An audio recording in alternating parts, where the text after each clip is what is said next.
about you today. So students, in our previous video, I have explained you about the Newton's first law of motion and inertia, and an introduction was there about momentum.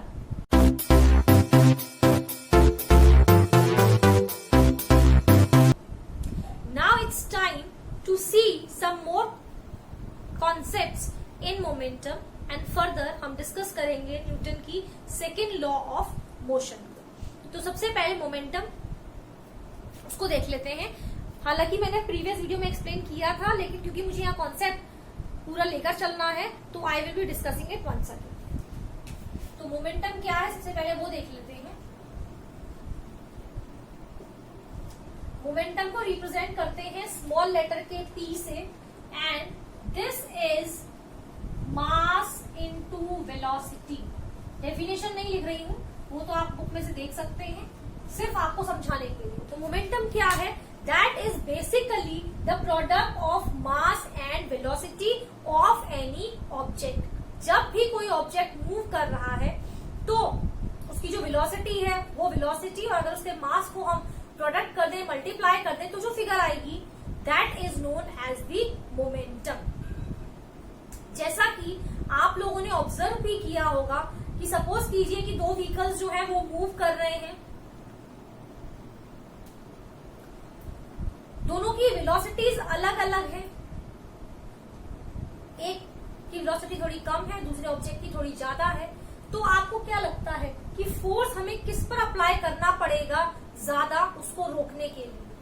तो obviously आपका answer होगा कि जो भी तेजी से move कर रहा है, जिसकी वेलोसिटी ज्यादा है, उस पर हमें ज्यादा फोर्स अप्लाई करना पड़ेगा उसे रोकने के लिए। इसी तरीके से अगर हम बात करें कि दो ऑब्जेक्ट्स हैं जो सेम वेलोसिटी से मूव कर रहे हैं, लेकिन दोनों का जो मास है वो अलग अलग है, तो उस केस में हमें किस पर ज्यादा फोर्स अप्लाई करना पड़ेगा? तो ऑब्वियस सी बात है, जिसका मास ज्यादा है उस वाले ऑब्जेक्ट पर हमें फोर्स ज्यादा अप्लाई करना पड़ेगा उसे स्टॉप करने के लिए। तो इससे ये बात समझ में आती है कि अगर मास और वेलोसिटी को हम मल्टीप्लाई करते हैं तो हमें क्या मिलता है? मोमेंटम मिलता है। और फोर्स जो है वो मोमेंटम्स के डायरेक्टली प्रोपोर्शनल होता है ना? क्योंकि जैसे जैसे मोमेंटम बढ़ेगा वैसे वैसे आपको फोर्स जो है वो ज्यादा अप्लाई करना पड़ेगा। जैसा आप देख सकते हैं, मान लीजिए किसी ऑब्जेक्ट का हमने मास इंक्रीज कर दिया तो क्या होगा? मोमेंटम ज्यादा हो जाएगा। तो जब मास इंक्रीज कर दिया, मोमेंटम ज्यादा हो गया, तो उसको रोकने के लिए आपको क्या करना पड़ेगा? You have to apply more force. Similarly अगर मास में हमने कोई चेंज नहीं किया लेकिन वेलोसिटी को इंक्रीज कर दिया, तो तब क्या होगा?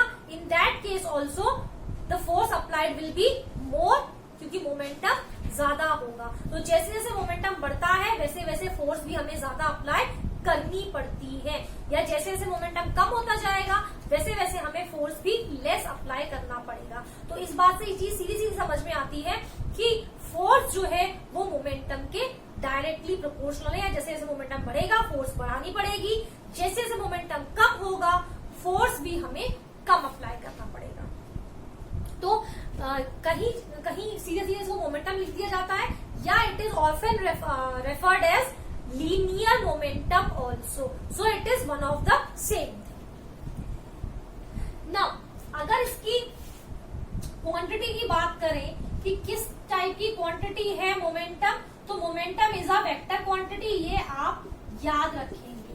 Momentum is a vector quantity because momentum जो अप्लाई होगा, क्योंकि हम यहाँ पर वैसे भी वेलोसिटी ले रहे हैं, तो वेलोसिटी क्या है? वेक्टर क्वांटिटी है। तो जब हम मोमेंटम की बात करेंगे तो then this also comes out to be a vector quantity.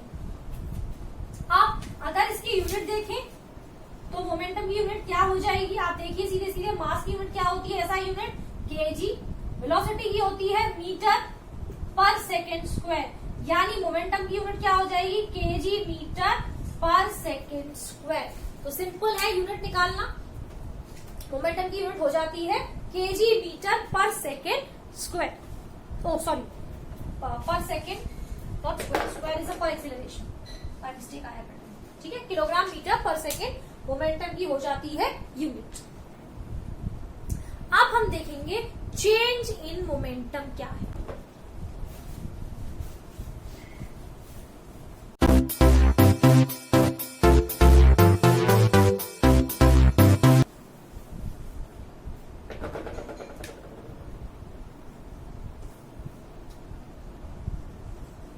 Change in momentum, momentum में चेंज आता है तो ऑब्वियस ही बात है, ये हेडिंग अपने आप में कह रहा है कि चेंज इन मोमेंटम क्या है। जब भी मोमेंटम चेंज होगा उसमें जो भी डिफ्लेक्शन आएगा, जो भी चेंजेस होंगे, कम होगा ज्यादा होगा, that will be known as the change in momentum. अब यहां पर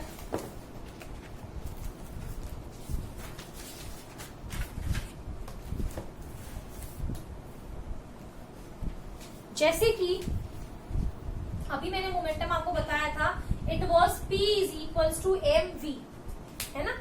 मोमेंटम अभी हमने देखा था क्या होता है, P इक्वल्स टू mv होता है। तो चेंज इन मोमेंटम को हम रिप्रेजेंट कर लेते हैं डेल्टा P से। ये जो सिंबल है, this symbol is read as delta और डेल। इस सिंबल को डेल्टा पढ़ा जाता है या डेल पढ़ा जाता है, और ये सिंबल यूज किया जाता है to show the change. Change show करने के लिए हम इस सिंबल का यूज करते हैं। एनसीईआरटी की बुक में ये यूज नहीं किया गया है, लेकिन इसके अलावा और ऑथर्स के जो बुक हैं जहां पर चेंज इन मोमेंटम को अच्छे से बताया गया है और एक्सप्लेनेटरी फॉर्म में है, वहां पर हम इसको यूज करेंगे। और स्टूडेंट्स, अभी आप यूज नहीं कर रहे हैं 9th क्लास में अपनी एनसीईआरटी के बुक में, कोई इश्यू नहीं है, लेकिन फर्दर जब आप और सीनियर क्लासेस में जाएंगे और डिटेल्स में इनके बारे में पढ़ेंगे तो आप इस सिंबल को यूज भी करेंगे। तो ध्यान रखिए, डेल्टा सिंबल किसको रिप्रेजेंट करता है, चेंज को रिप्रेजेंट करता है। तो जब हम चेंज की बात कर रहे हैं मोमेंटम में, तो डेल्टा यहाँ पर मैंने चेंज ले लिया, तो ये चेंज की जब यहाँ चेंज आ रहा है तो ऑब्वियसली बात है हमारी जो ओरिजिनल वैल्यू है यहाँ पर भी चेंज आएगा। ठीक है, अब एक चीज का यहाँ पर आपको ध्यान रखना है, जैसे यहाँ P था, मोमेंटम को रिप्रेजेंट कर रहा था, तो डेल्टा का सिंबल मैंने उसके आगे लगाया। P निकालते कैसे हैं, M इंटू V करते हैं, तो दोनों का प्रोडक्ट करने के बाद मैंने उसमें चेंज शो किया है। लेकिन एक चीज का ध्यान यहाँ पर रखना है कि ये जो चेंज आएगा मोमेंटम में, वो भी मैंने थोड़ी देर पहले भी बताया था, it could be because of the change in mass और because of the change in velocity. दोनों में से अगर कोई भी एक चीज चेंज होगी तो ऑब्वियसली बात है, बहुत सिंपल सी चीज है ये, कि मोमेंटम में भी चेंज आएगा। अब देखते हैं rate of change of momentum.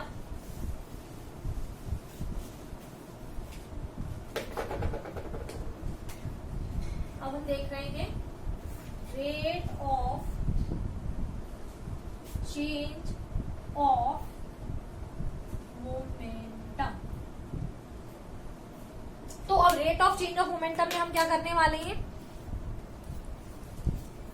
We are assuming कि कोई ऑब्जेक्ट है, ठीक है, उसकी हमने इनिशियल वेलोसिटी ले ली u, इनिशियल वेलोसिटी हमने मान ली किसी ऑब्जेक्ट की u, फाइनल वेलोसिटी हमने मान ली v, ठीक है, मास ऑफ द ऑब्जेक्ट हमने ले लिया m, ठीक है, और कितने टाइम में ये हुआ, तो जो चेंज आता है वो कितने टाइम में आता है आपको पता है, change in momentum in t seconds. t seconds में हम चेंज निकाल लेते हैं। तो इनिशियल वेलोसिटी u है, तो इनिशियल मोमेंटम कितना हो गया, मैं यहाँ शॉर्ट में लिख रही हूँ, इनिशियल मोमेंटम कितना हो जाएगा, it will B mu। Final momentum कितना हो जाएगा, वो हो जाएगा आपका mv। जब हम चेंज निकालेंगे, चेंज इन मोमेंटम, तो चेंज इन मोमेंटम क्या हो जाएगा, mv माइनस mu। या फिर आप क्या कर सकते हैं, यहां से you can take m common, यहां से आप m को कॉमन भी ले सकते हो, तो क्या आ जाएगा v माइनस u। और फिर आपको पता है अगर हमें रेट ऑफ चेंज निकालना होता है तो हम क्या करते हैं, टाइम से डिवाइड करते हैं, मैंने कई बार आपको समझाया हुआ है। Rate of change of momentum अगर हमें निकालना है तो क्योंकि चेंज ऑफ मोमेंटम तो आ चुका है, m into v minus u upon t हम कर देते हैं। तो ये कितना हो गया, m into v minus u upon t. और जरा ध्यान से देखिए, ये जो पार्ट है v minus u upon T, ये आपका क्या होता है, ये होता है एक्सिलरेशन फ्रॉम चैप्टर नंबर 1। ये वाली बात सबको मालूम है, ये क्या होता है, एक्सिलरेशन होता है। तो इसका मतलब रेट ऑफ चेंज ऑफ जो मोमेंटम आता है वो क्या होता है, that is the product of mass into acceleration. ठीक है, सिंपल सी चीज है, कुछ मुश्किल नहीं है यहां पर समझना। नाउ यही चीज आगे हमारी कहलाती है Newton's second law of motion. ये जो हमने निकाला है अभी यहाँ पर rate of change of momentum, यही चीज हमारी आगे चल के क्या हो जाती है, Newton's second law of motion. ठीक है, ये उसका आप समझ लीजिए कि ये उसका एक मैथमेटिकल डेरिवेशन आ चुका है। तो ये एक पार्ट तो हमारा आ गया है ना। और इसके अलावा मैंने आप लोगों को एक चीज बताई थी, आना तो आप सब समझ ही गए होंगे। इसके आगे हम इसको कोरिलेट कैसे करेंगे, तो वो पहले डिफरेंट मैथ समझा देती हूँ आप लोगों को, उसके बाद उसके डेरिवेशन में हम जाएंगे।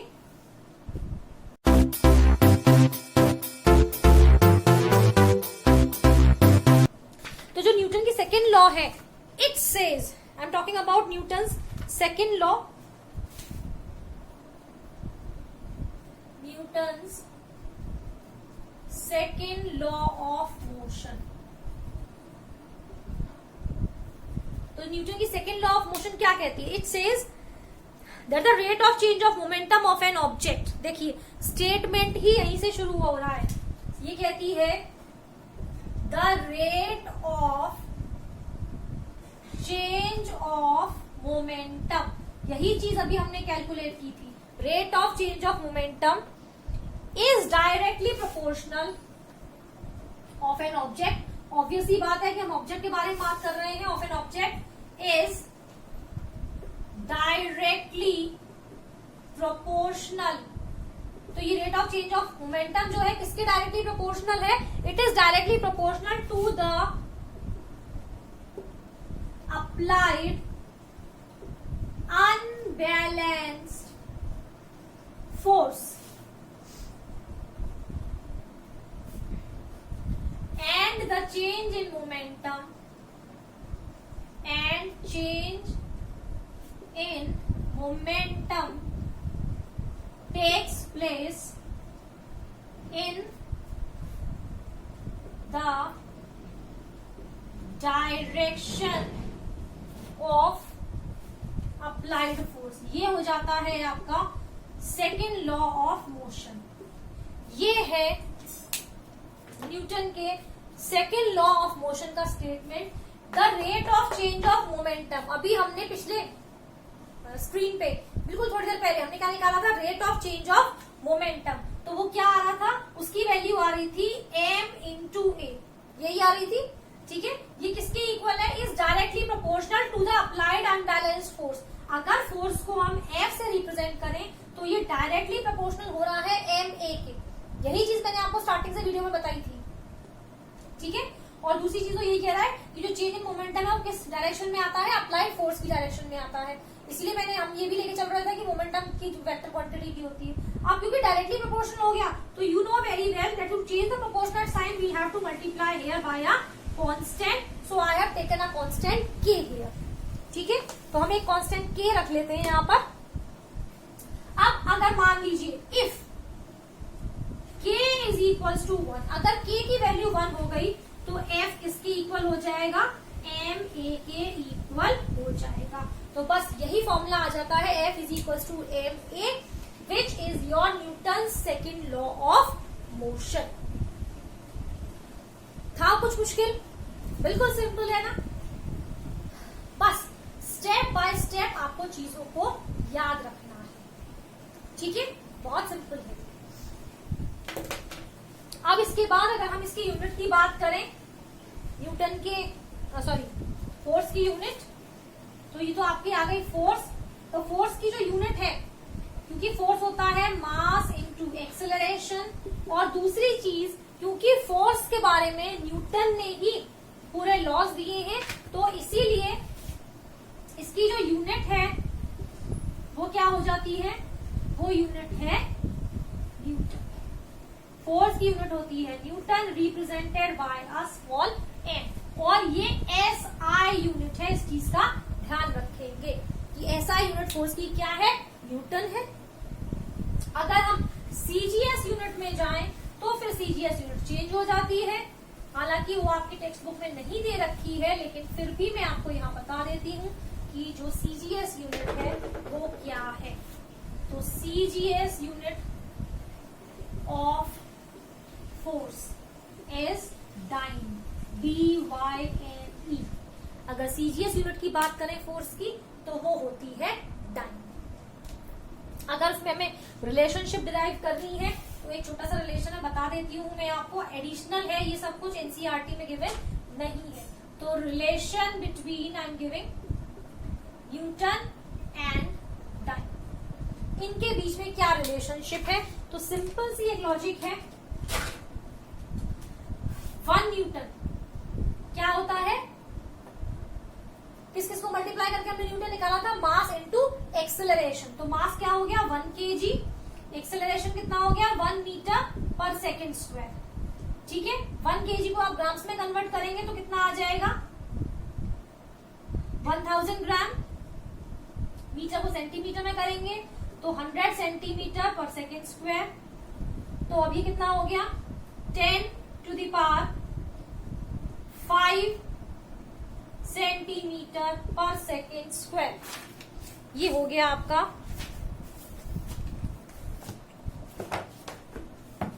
10 टू द पावर 5 सेंटीमीटर पर सेकेंड स्क्वायर, या हम इसे लिख सकते हैं 10 टू द पावर 5 डाइन। किसको चेंज किया हमने, सेंटीमीटर पर सेकेंड स्क्वायर को हमने लिख दिया यहाँ पर डाइन। तो आप थोड़ा सा सिंपल सी चीजें ध्यान रखना चाहें तो रख सकते हैं। अगर कोई आपसे पूछे तो 1 न्यूटन में कितने डाइन्स होते हैं, तो it has 10 to the power 5 dance.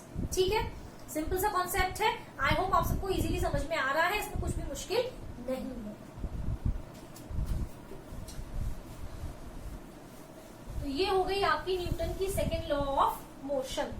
इसके बाद इसके कुछ एप्लीकेशंस हैं, वो भी हम यहीं पर डिस्कस कर लेते हैं न्यूटन के। तो कुछ एप्लीकेशंस हैं, जैसे कि पहला एप्लीकेशन जो बताया गया है वो है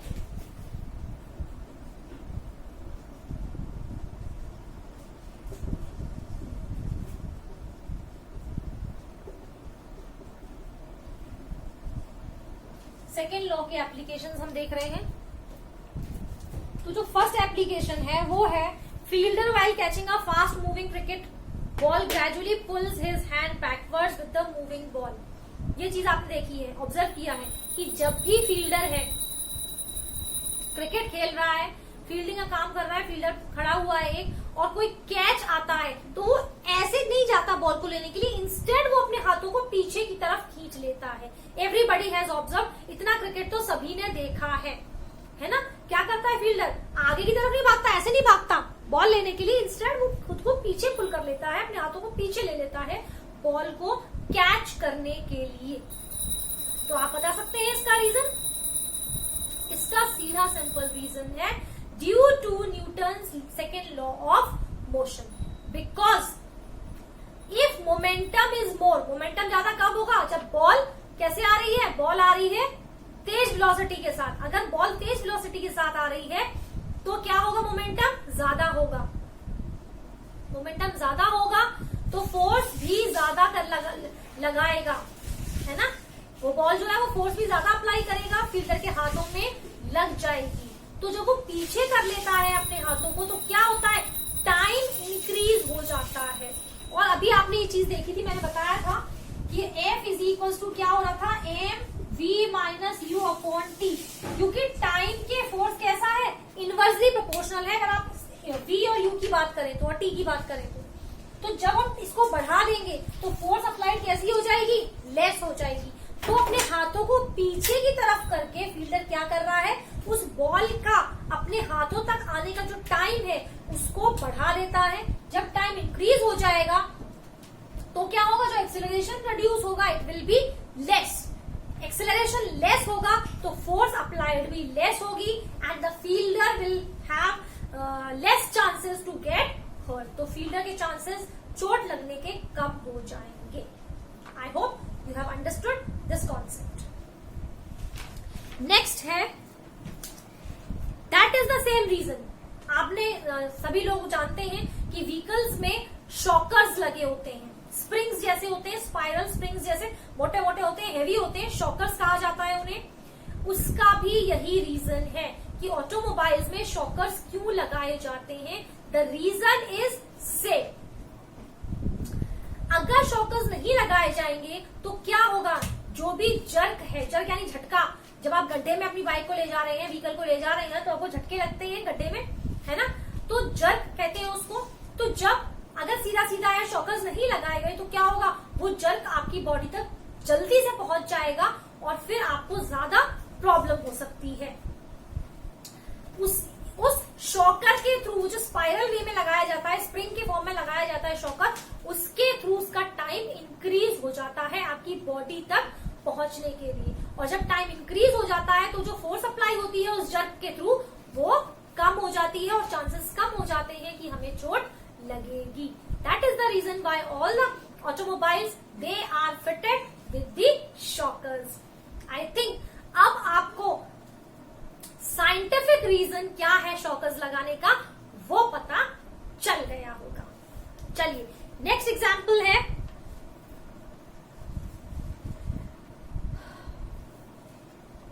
कौन कौन एथलीट्स में इंटरेस्ट रखते हैं, एथलेटिक्स में बहुत सारे होंगे शायद, है ना, आप लोग देखते भी होंगे। Maybe people are participating also in different events. तो आपने देखा है जब हाई जंप, लॉन्ग जंप या फिर कराटे या इस तरीके के स्पोर्ट्स इवेंट रखे जाते हैं या पार्टिसिपेंट्स खेलते हैं, तो आपने देखा है क्या कभी भी इस तरीके का कोई इवेंट जो है वो सीमेंटेड फ्लोर पर होता है? नहीं होता। आपका आंसर होगा कि नहीं होता। और कैसा होता है वो, या तो कुशन्स लगाए जाते हैं वहां पर, जैसा कि हम लोग स्कूल में भी देखते हैं कि जब कराटे क्लासेस, टाइक्वांडो वाली क्लासेस चल रहे होते हैं तो मैट्रेसेस लगाए जाते हैं on which the students they are practicing. इसके अलावा अगर फील्ड में हो रहा होता है तो उतने एरिया को डिग कर दिया जाता है, जो सॉइल होती है उसको लूज कर दिया जाता है ना। कभी सोचा है, मतलब नॉर्मल तो हमें पता है उसे चोट नहीं लगेगी, लेकिन क्यों नहीं लगेगी, आखिर उससे ऐसा क्या हो गया, सॉइल को लूज करने से जो चोट नहीं लगेगी?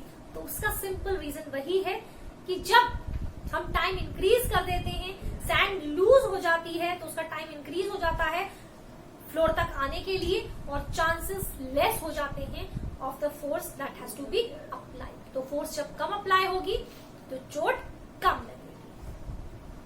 ऐसे ही और बहुत सारे एग्जाम्पल्स हैं, आप ढूंढिए, सर्च आउट कीजिए, टेक्स्ट बुक पढ़िए, क्योंकि बहुत सारे एग्जाम्पल्स वहां पर भी लिखे होंगे।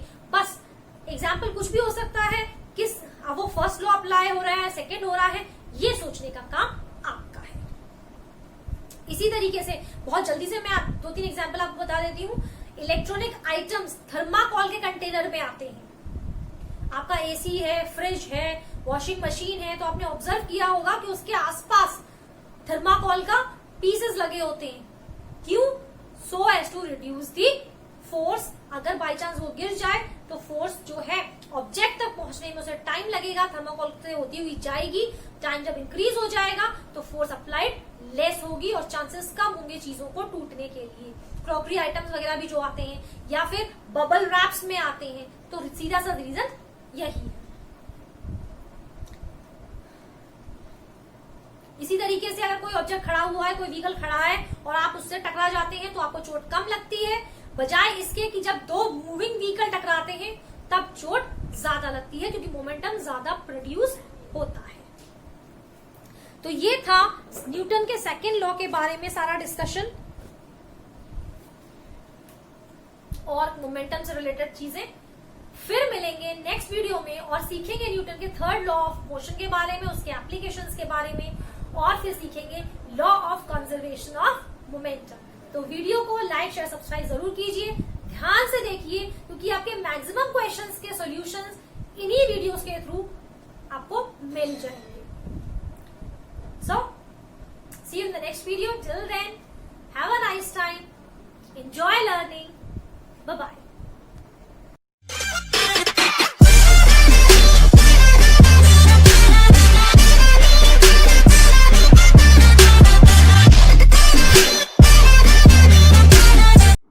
Click below to subscribe and watch more videos.